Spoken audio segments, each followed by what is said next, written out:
Saludos, estudiantes de la Biblia y del Espíritu de Profecía. Desde acá, con el fondo del volcán Santa María en Guatemala, saludamos particularmente a nuestra hermana Carmen Santos, que nos ve desde San Salvador, en Centroamérica. También a nuestra hermana Ana Gaete, que nos ve en Brasil. A nuestra hermana Maritza Cabrera, que nos ve en República Dominicana, allá en el Caribe. Soy Enoco Martín, con ustedes en el análisis profundo de la palabra de Dios. El título de nuestra lección: Actos simbólicos. Pero para continuar, vamos a arrodillarnos y orar.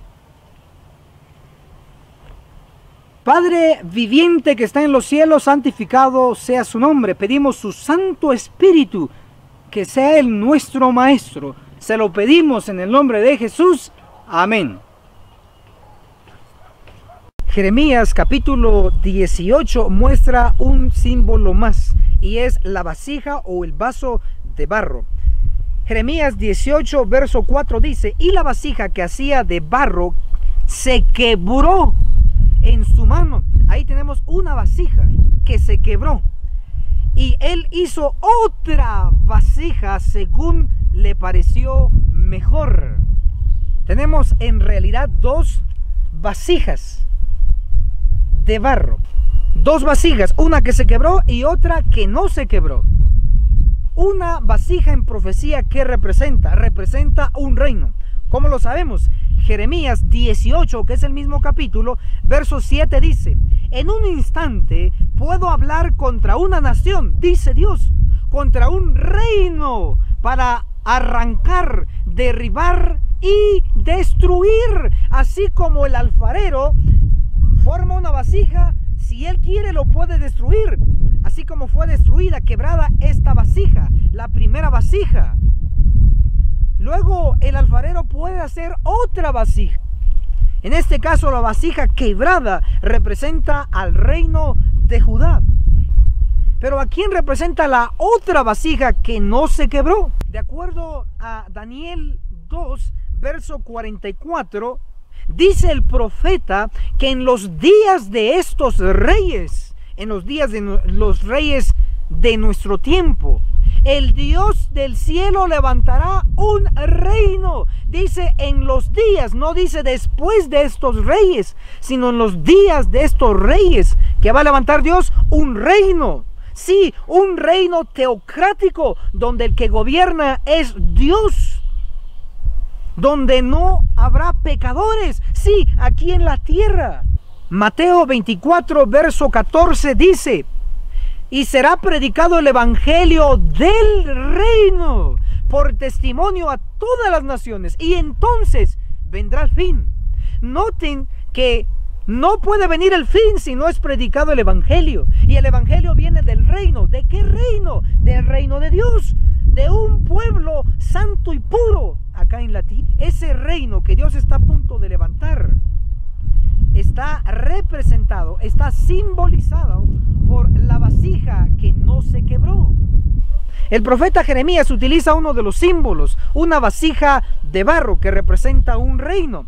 Ese punto de vasija se conecta con una de las parábolas de Cristo en Mateo capítulo 13, verso 48. Dice: y cuando la red está llena, la sacan a la orilla, y sentados juntan lo bueno en cestas, dice mi versión. En la versión King James, en inglés, no dice cestas, dice vasos, dice vasijas. En otras palabras, la versión correcta dice: y cuando la red está llena, la sacan a la orilla, y sentados juntan lo bueno en vasos, en vasijas, y tiran lo malo. Las vasijas en esta ilustración, en esta parábola, se utiliza para los peces. Esta parábola de la red pescando se conecta con otra parábola del mismo capítulo de Mateo 13, la parábola del trigo y la cizaña. Mateo 13, verso 30. Dejad crecer juntos lo uno y lo otro hasta la siega. Y al tiempo de la siega yo diré a los segadores: arrancad primero la cizaña y atadla en manojos para quemarla, pero juntad el trigo en mi granero. De acuerdo a esta parábola, la cizaña va a ser quemada y el trigo va a ser guardado, va a ser protegido en el granero. En todo caso, si es trigo, Dios lo guarda en el granero, lo protege en el granero. Si es buen pez, Dios lo guarda, lo protege en las vasijas. Una vasija, además de representar un reino, también representa protección. Jeremías capítulo 19, verso 1 dice: así dice el Eterno, ve, compra una vasija de barro de alfarero. Jeremías fue y compró la vasija. ¿Qué tenía que hacer con la vasija?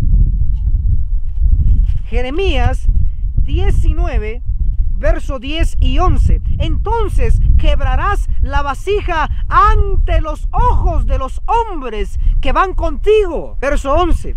Y les dirás: así dice el Eterno Todopoderoso, así quebraré a este pueblo y a esta ciudad, que no se puede restaurar más. El pueblo antiguo, el reino de Judá, Dios le quitó su protección. Y cuando quitó su protección, vino otro reino, el reino de Babilonia, y los destruyó y realizó una matanza. Porque Dios quitó su protección. Porque Dios destruyó la vasija, la hizo pedazos. Dentro de la vasija es protegida.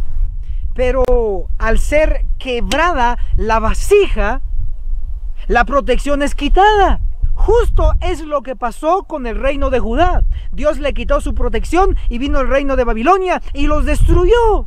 Ahora está el pueblo actual de Dios, la iglesia adventista del séptimo día, los cuales nosotros necesitamos la protección de Dios. Necesitamos estar dentro de la vasija. Necesitamos protección. ¿De qué?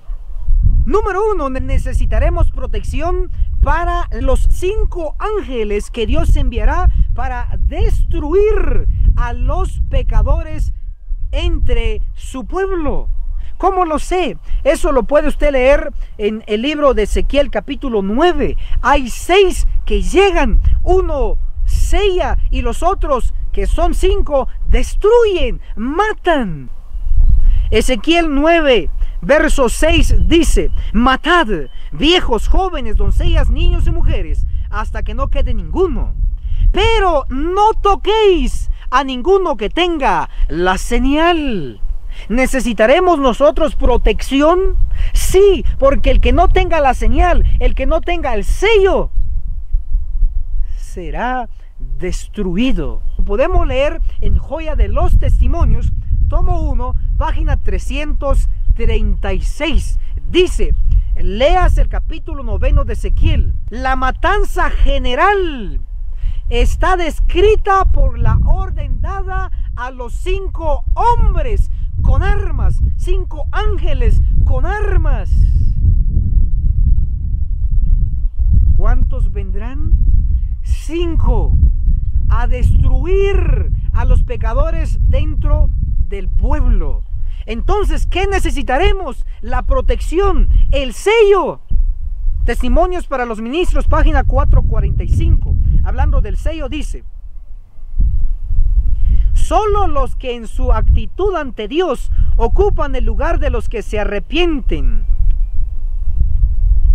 y confiesan sus pecados en el grande y verdadero día de la expiación, serán reconocidos y señalados como dignos de la protección de Dios. El sello, ¿qué es?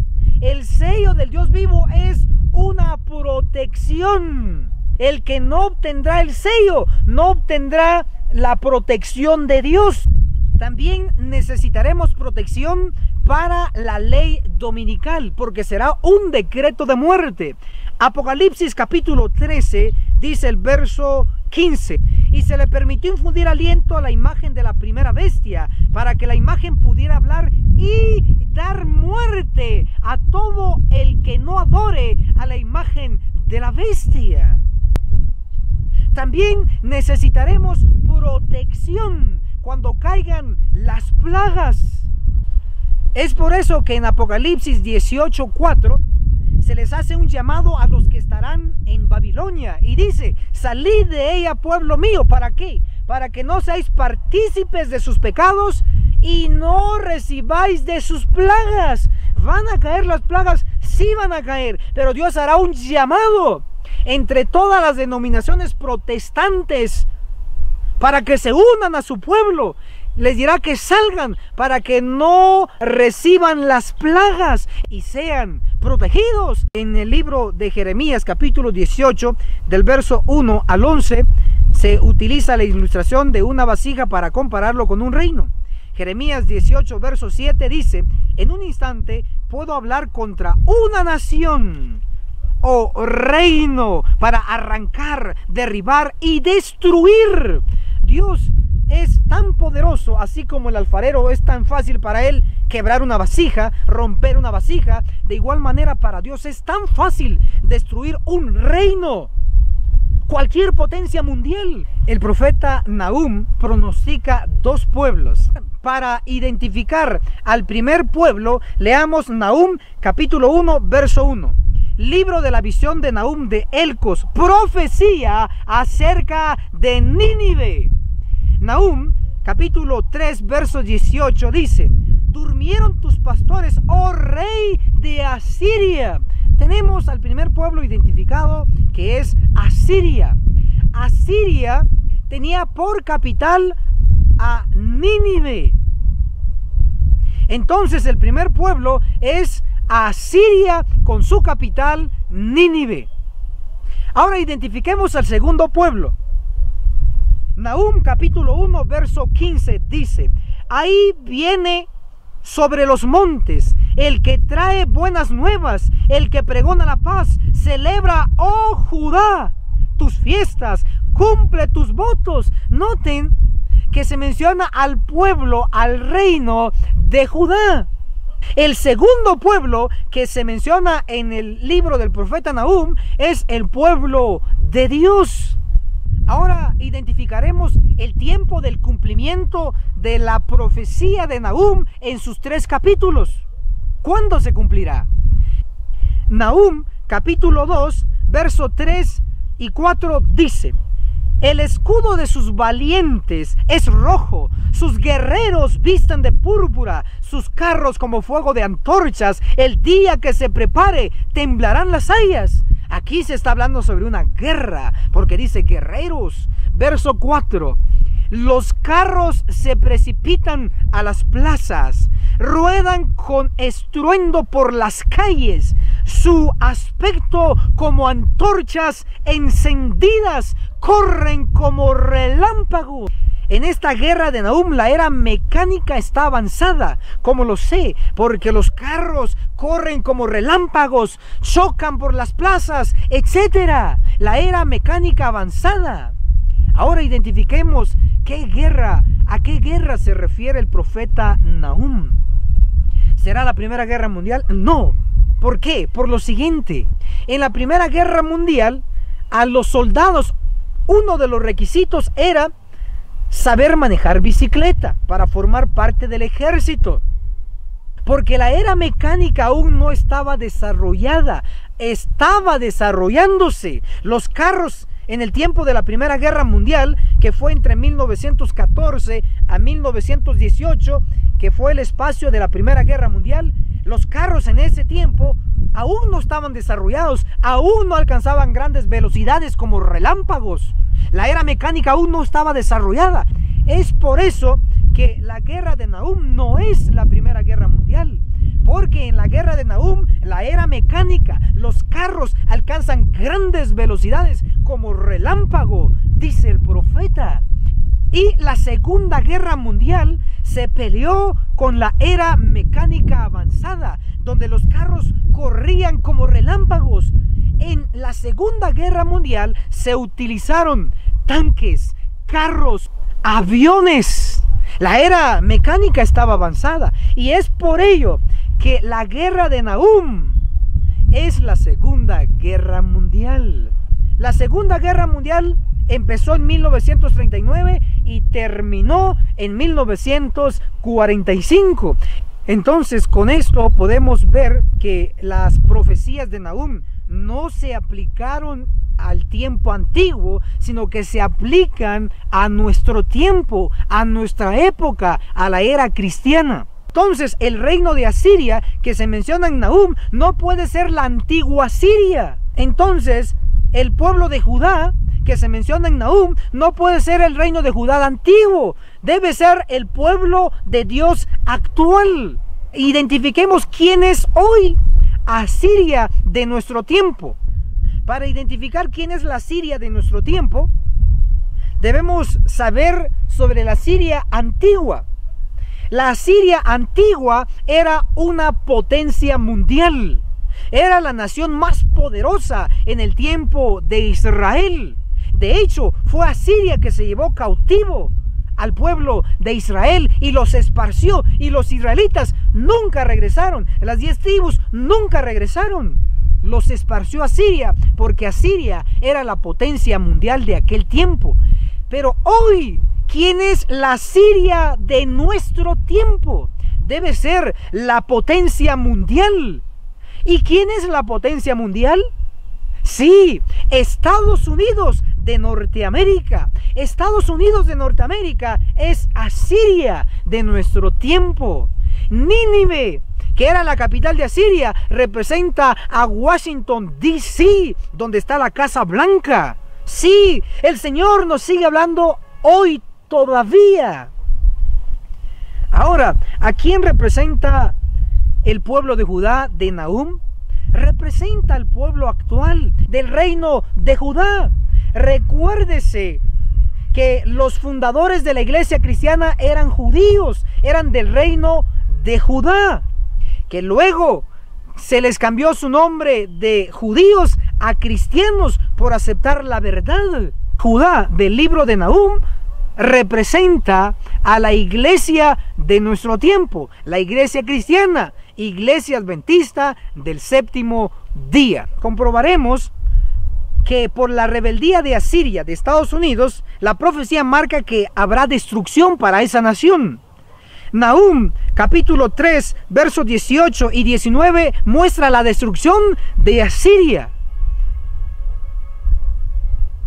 Nahum capítulo 3 18 dice: durmieron tus pastores, oh rey de Asiria, la potencia mundial de nuestro tiempo. Verso 19: no hay remedio para tu fractura, tu herida es incurable. Todos los que oigan tu noticia aplaudirán tu destrucción, porque ¿quién no sintió tu interminable crueldad? En todos lados está metido Estados Unidos.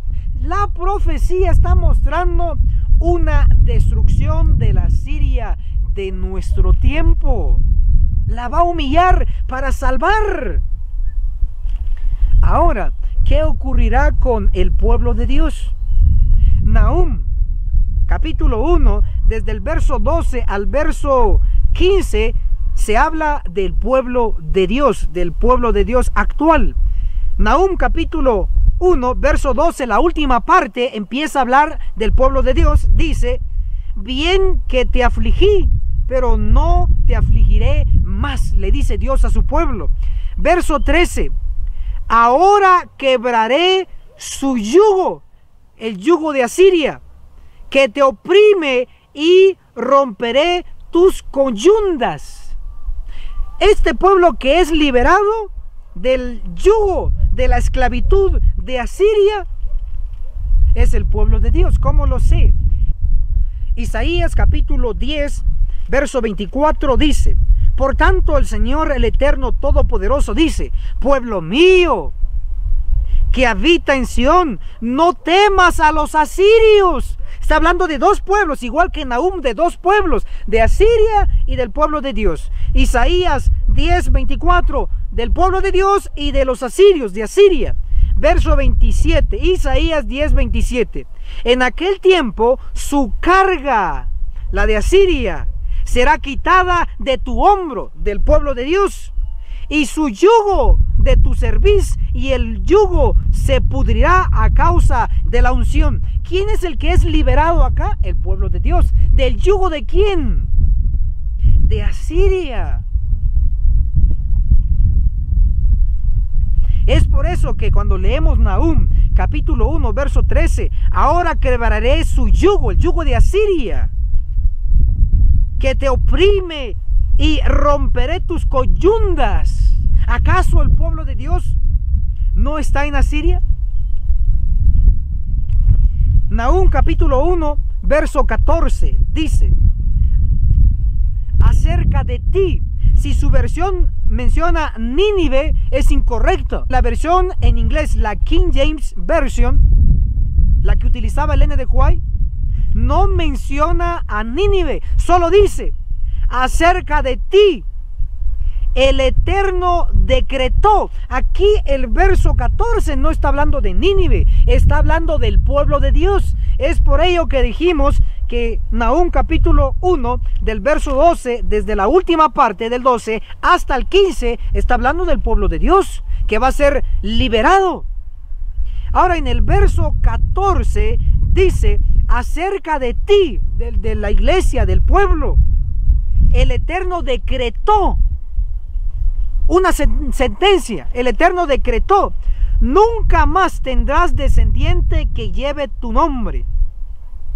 De la casa de tu Dios talaré, de la casa de tus dioses talaré escultura y estatua de fundición. La haré tu sepulcro, porque fuiste vil. Noten que Dios decreta algo para su pueblo. Él decreta una sentencia de muerte. Pero qué paradoja, pero qué choque, qué contraste, porque Nahum capítulo 1, verso 13, Dios le dice a su pueblo que los va a liberar del yugo de Asiria, que los va a libertar de la esclavitud que los oprime hoy la potencia mundial, los va a libertar. Pero en el verso 14 muestra que Él destruirá, Él dará una sentencia de muerte, pero al mismo pueblo. Esto es fácil entender cuando comprendemos que en la iglesia actual de Dios hay dos tipos de miembros. Leeremos testimonios para los ministros, página 46, y dice así: hay dos influencias opositoras que se ejercen continuamente sobre los miembros de la iglesia.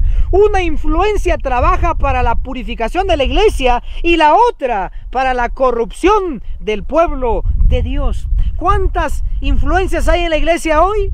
Hay dos. Unos trabajan para la purificación y otros para la corrupción del pueblo de Dios. ¿Qué promete Dios para los que están trabajando para la purificación de la iglesia? Para los que están advirtiendo a la iglesia. Promete que nos va a liberar del yugo, de la esclavitud, de Asiria, del pecado. Pero ¿qué promete para aquellos que están trabajando para la corrupción del pueblo de Dios? Promete una sentencia de muerte, donde tienen sus ídolos, donde tienen sus pecados. Dice que ahí hará el Señor su sepulcro, su tumba. Esto es duro, pero se tiene que decir. Nahum 1:15, ahí viene sobre los montes el que trae buenas nuevas, del que pregona la paz. Celebra, oh Judá, tus fiestas, cumple tus votos, porque después de que la iglesia sea purificada, dice, porque Belial, porque el malvado nunca más pasará por ti. Ha sido exterminado por completo. Sí, la iglesia de Dios va a ser purificada y nunca más habrá pecador en su medio. Hermano, y hermana, si aún no se ha suscrito en nuestro canal en YouTube, suscríbase y recibirá un video nuevo cada semana. Puede localizarnos en la red social de Facebook bajo el nombre de Enoch Marshalls. Esforcémonos con todo el poder que Dios nos ha dado y nos veremos en la cumbre del Monte Sión.